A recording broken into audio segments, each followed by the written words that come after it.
May nahuli umano na isang confidential agent mula sa National Bureau of Investigation o NBI na hinihinalang sangkot sa nangyaring gulo sa Senado kagabi.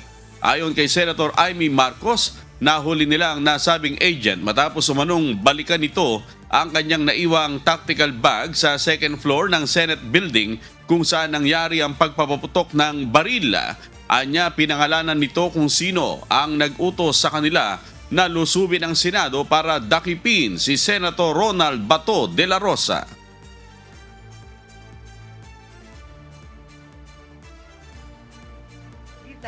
May nahuli na isang NBI na CA, confidential agent, na binalikan yung kanyang tactical bag na siyang naiwan dito sa hagdan ng second floor kung saan nagmula yung putukan.